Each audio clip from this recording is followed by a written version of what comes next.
¿qué tal? Buenas noches.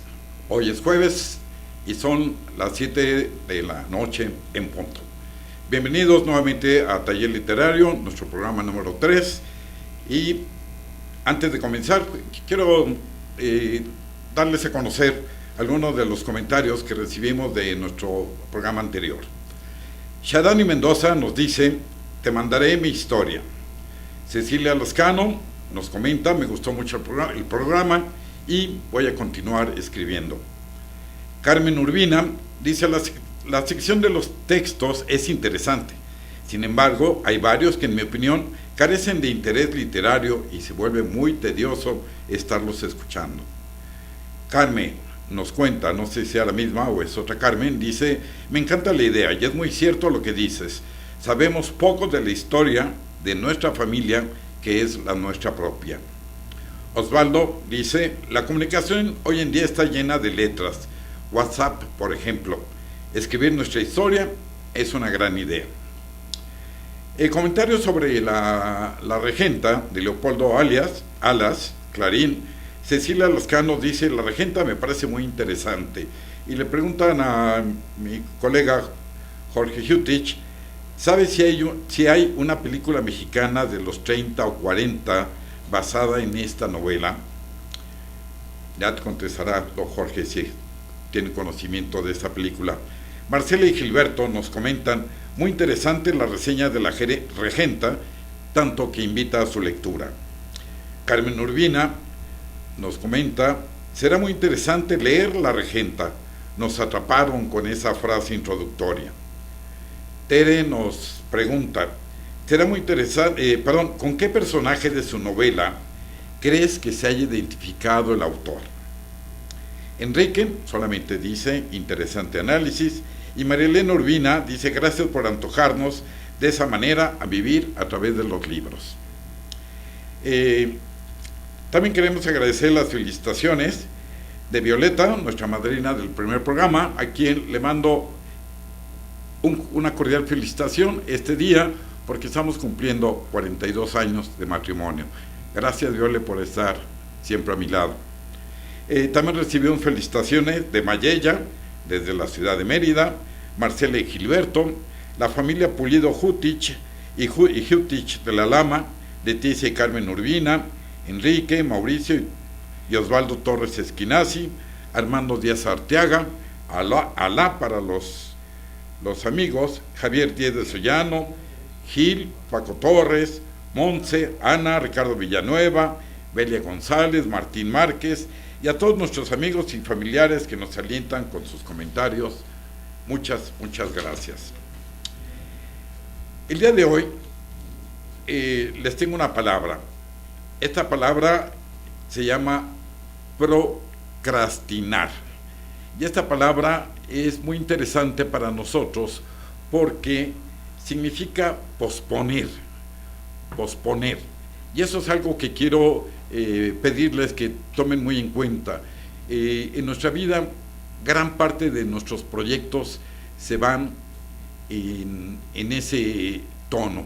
Toda la vida estamos posponiendo iniciar nuestra dieta, siempre estamos posponiendo iniciar el momento de hacer ejercicio, y muy particularmente en mi propuesta de que tengamos que empezar a escribir, llega un momento en que ya no debemos posponer más esa acción. Los invito a que en ese momento tomen una pluma, un cuaderno y empiecen, como dice Cecilia Lascano: voy a seguir escribiendo. Bien, la propuesta que les hice en el primer programa es la de escribir historias personales. Esta propuesta tiene un sentido maravilloso porque lo que se trata es, por primera vez, dejar a un lado todas las historias de estos grandes políticos fraudulentos, en su gran mayoría, o de todos estos artistas mal llamados famosos que inundan las pantallas de televisión, y les hice la propuesta de democratizar la escritura para que empecemos a escribir nuestras propias historias. Tenemos derecho a hacerlo. Lo único que requerimos es no seguir procrastinando. Tenemos que iniciar el día de hoy a escribir nuestra vida, la vida de nuestra familia, nuestras experiencias, nuestras derrotas, nuestros triunfos. Tenemos que democratizar la escritura. No se requiere ser famoso, no se requiere ser viejo o ser multimillonario para escribir. ¿Por qué escribimos? Simplemente porque existimos, porque tenemos que crear una nueva narrativa en donde encontremos realmente nuevas voces. Si recuerdan, hablamos mucho de la literatura del yo, de esta literatura personal que no tiene ningún límite y en donde podemos ejercer toda la libertad del mundo. Una pregunta interesante es, ¿cómo vamos a escribir? Si nos metemos a ver algunos asuntos técnicos, puede convertirse esta sesión en algo un poco tedioso. Me conformo con decirles que hay diferentes géneros o subgéneros o tendencias o modas o como lo quieran ustedes llamar, que nos permiten escribir. Aquí lo importante no es que nos metamos tanto en el detalle de qué género, subgénero o en qué corriente nos metemos. Simplemente mi primera propuesta es, vamos a empezar a escribir, y una vez que empecemos a escribir y nos hagamos el hábito de estar escribiendo por lo menos 20 minutos todas las noches, ya después nos metemos en el rollo de ver qué género se acomoda mucho mejor. Por lo pronto solamente les quiero comentar el día de hoy que existen 5 posibilidades. Vamos a llamarle posibilidades para no entrar en tecnicismo de si son géneros o subgéneros. Uno es la crónica, la otra son los diarios, la tercera es las cartas, una cuarta son las memorias y la quinta, la autobiografía. Cualquiera de ellas, sin que nos metamos en problemas, nos permiten escribir nuestra historia, nuestras aventuras personales, la vida de nuestra familia, y podemos ser felices con cada una de ellas. Les voy a platicar qué es la crónica y les voy a poner algunos ejemplos. La crónica, para no entrar en detalles técnicos, simplemente les digo que es algo muy usado en el periodismo. Aquí el autor también puede escribir sobre su vida, puede hablar del nacimiento de un hijo, de la muerte de un ser querido, de un aniversario de bodas, narrar su experiencia durante un viaje, hacer un autorretrato, crear la estampa de un lugar que les haya encantado, las experiencias de cómo fue la fiesta de graduación, todo este tipo de cosas. La crónica, además de que es un género muy libre, finalmente tiene algo de literario y de histórico. 2 ejemplos de ellos que se han llevado a niveles muy, muy elevados en la literatura es Relato de un náufrago y Noticia de un secuestro, ambas de nuestro querido amigo don Gabriel García Márquez. Aquí lo interesante de esta crónica es que podemos incluir nuestros puntos de vista muy particulares, así como nuestros afectos. En una crónica podemos recrear atmósferas, establecer cierto tipo de lenguajes, establecer una forma determinada. Una crónica, a diferencia de otras cosas que vamos a ver, narra acontecimientos que en realidad sucedieron, y además de ello hay una reacción ante estos hechos.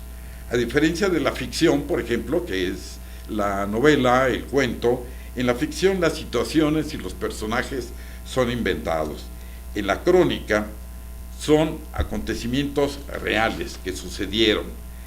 Uno de esas crónicas muy famosas es la de Elena Poniatowska, y les voy a leer solamente un breve fragmento de La noche de Tlatelolco, que dice lo siguiente. Se trata de la primera parte, que tiene como título Ganar la calle, y dice Elena Poniatowska, La noche de Tlatelolco: somos muchos, vienen a pie, vienen riendo, bajaron por Melchor Ocampo, La Reforma, Juárez, 5 de Mayo, muchachos y muchachas estudiantes que van del brazo en la manifestación con la misma alegría con que hace apenas unos días iban a la feria. Jóvenes despreocupados que no saben de mañana, dentro de 2 días, dentro de 4 estarán ahí hinchándose bajo la lluvia, después de una feria en donde el centro del tiro al blanco lo serán ellos, niños blanco, niños que todo lo maravillan, niños para quienes todos los días son días de fiesta, hasta que el dueño de la barraca del tiro al blanco les dijo que se formaran, así el uno junto al otro como la tira de pollitos plateados que avancen los juegos. Clic, clic, clic, clic, y pasa a la altura de los ojos. Apunten, fuego, y se doblan para atrás, rozando la cortina de satín rojo. Si se dan cuenta, es un testimonio de una historia oral, es un testimonio de un acontecimiento que en realidad ocurrió. Elena Poniatowska le agrega algunos elementos literarios y crea esta maravilla que realmente nos hizo ver claramente qué fue lo que ocurrió esa noche del 2 de octubre de 1968. Otra manera diferente a la crónica es el diario. El diario tiene sus detalles. A veces uno se pregunta, un diario, ¿para qué escribir un diario? ¿Y qué es hacer un diario? El diario es, a ratos es a veces un yo. Somos nosotros mismos. Y somos nosotros mismos porque el diario presupone un secreto. Es un lugar donde guardamos nuestras intimidades y finalmente, bueno, pues es algo privado. En el diario a veces nos dirigimos al propio cuaderno, como si fuera la persona con la que estamos interactuando. En un diario se van escribiendo los sucesos, pero hay algo muy interesante. Se desconoce el desenlace. Como vamos escribiendo día a día lo que nos va ocurriendo, no sabemos lo que va a ocurrir mañana, y menos lo que ocurre pasado mañana, y mucho menos lo que va a ocurrir mucho tiempo después. En el diario, aunque es algo personal, aunque es algo íntimo, aunque es algo secreto, en donde manejamos algunas intimidades, la verdad es de que siempre existe la posibilidad de que alguien lo lea.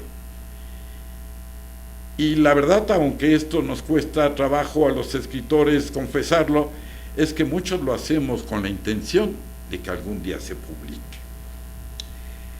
El diario es un buen recurso para iniciar. A veces es importante que establezcamos un posible destinatario.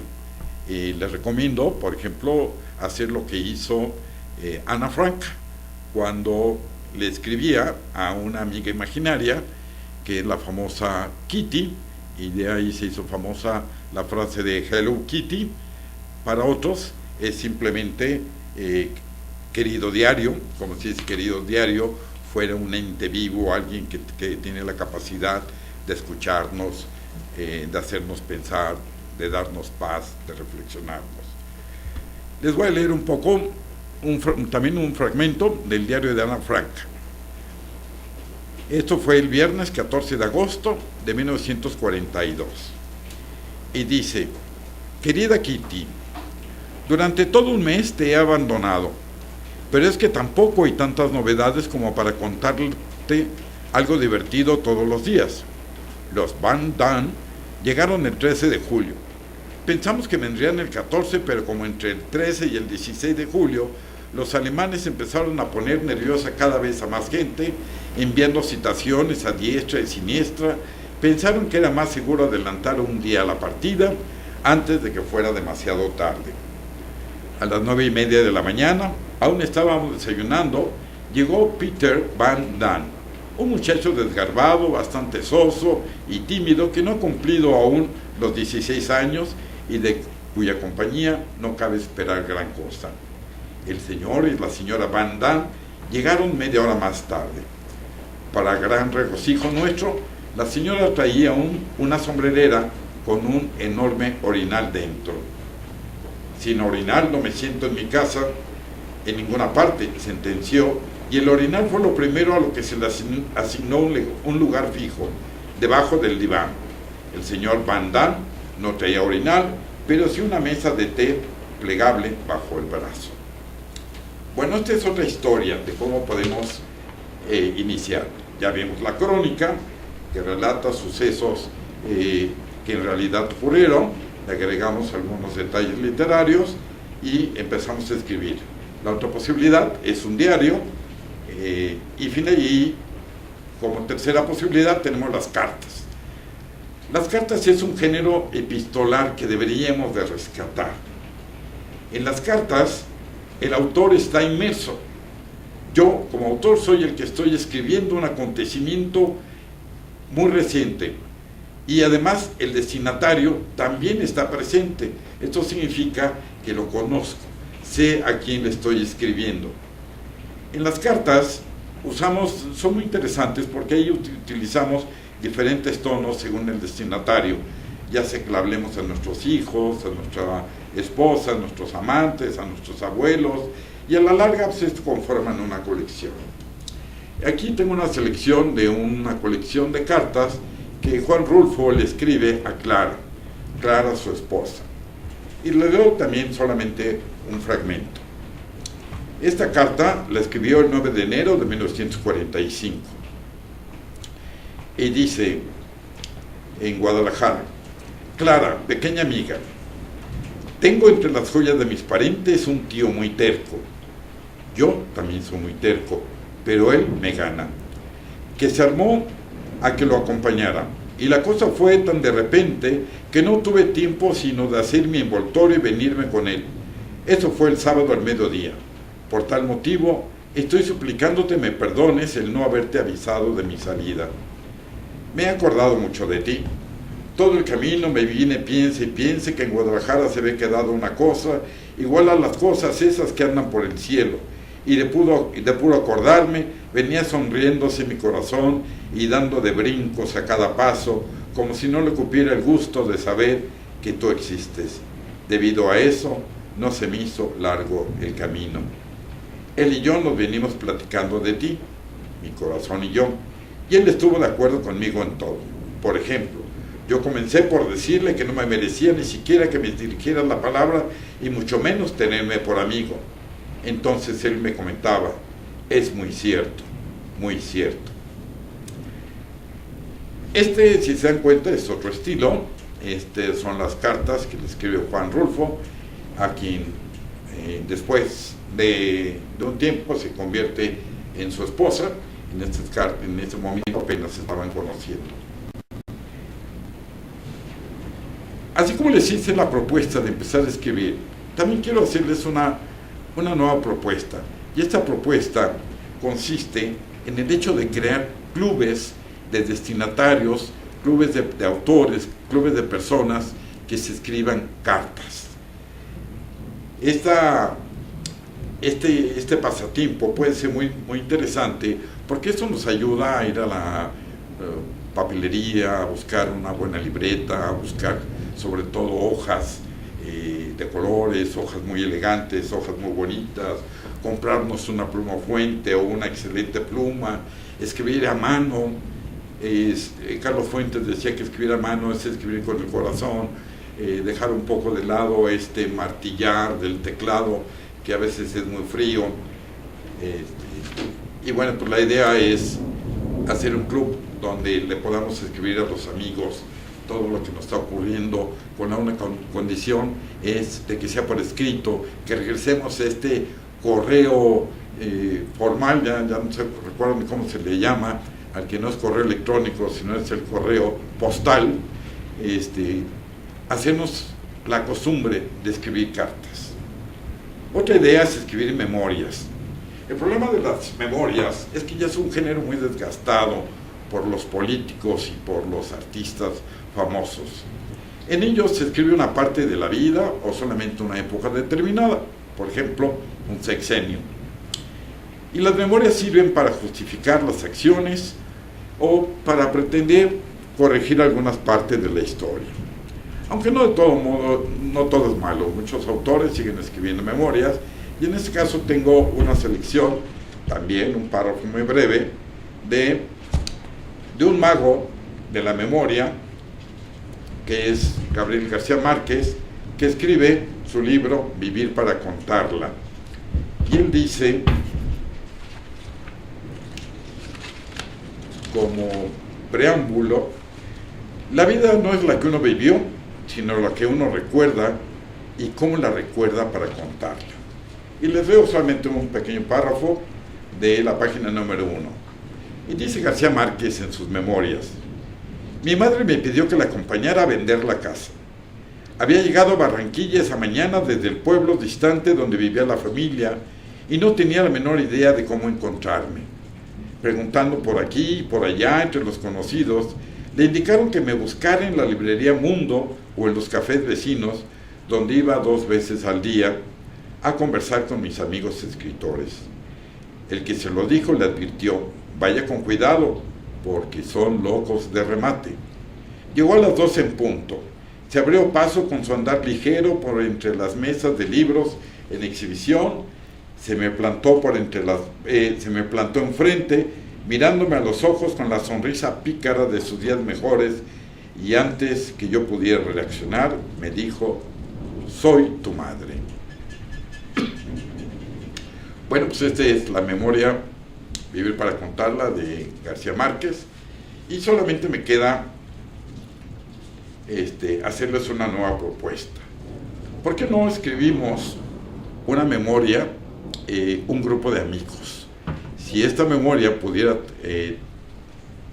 la posibilidad de contar con 20 capítulos y fuéramos 20 amigos, ¿por qué no le pedimos a cada uno de ellos que escriba cada quien una parte? Esta memoria la podemos escribir utilizando solamente una parte del tiempo, algún evento en especial, y pedirle a cada amigo o a cada uno de los hermanos que escriba un capítulo. En mi caso somos 9 hermanos, y les voy a pedir a cada uno de ellos, a los 8 restantes, que escriban una parte de lo que ha sido nuestra, no nuestra historia completa. Vamos a pedirles que escriban solamente un fragmento, pero que participen todos, y esto nos va a servir para reunirnos a conversar y ser felices durante su lectura. Bueno, finalmente les quiero comentar sobre la autobiografía.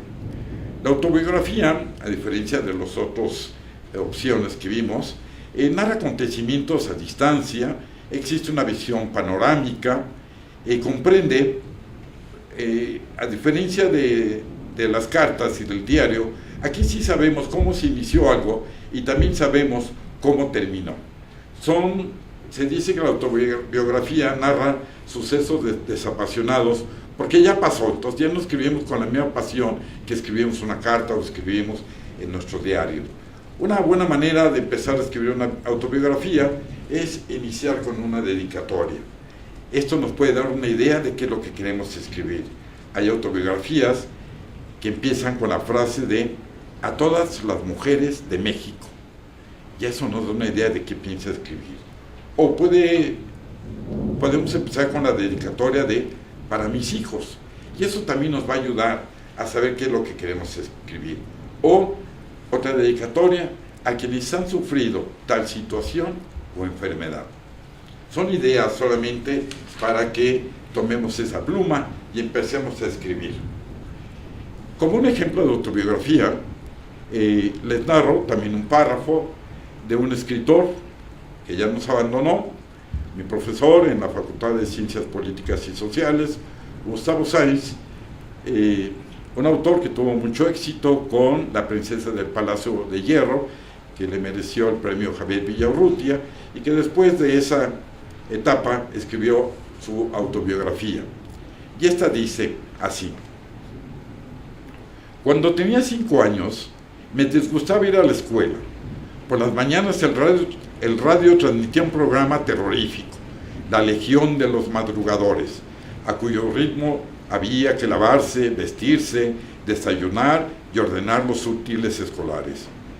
Un día entré en la recámara de mi papá y vi a una mujer en la cama. Él había salido a trabajar. Era chofer de los camiones Lomas Chapultepec. Intuí golosamente que la mujer estaba desnuda bajo las cobijas y me acerqué.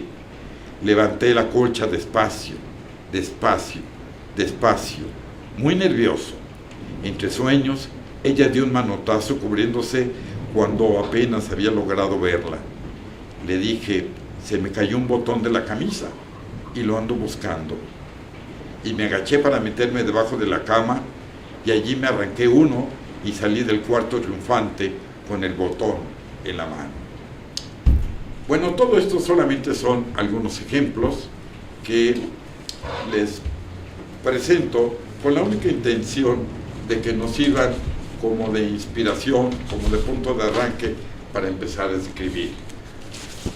Bueno, pues vamos a hacer un pequeño corte, y en ese pequeño corte, donde le daremos la palabra a nuestro compañero Jorge Jutich, antes de ello quiero decirles que quienes nos estén sintonizando en Facebook, les pedimos que por favor recarguen la página, y en un minuto regresamos con ustedes.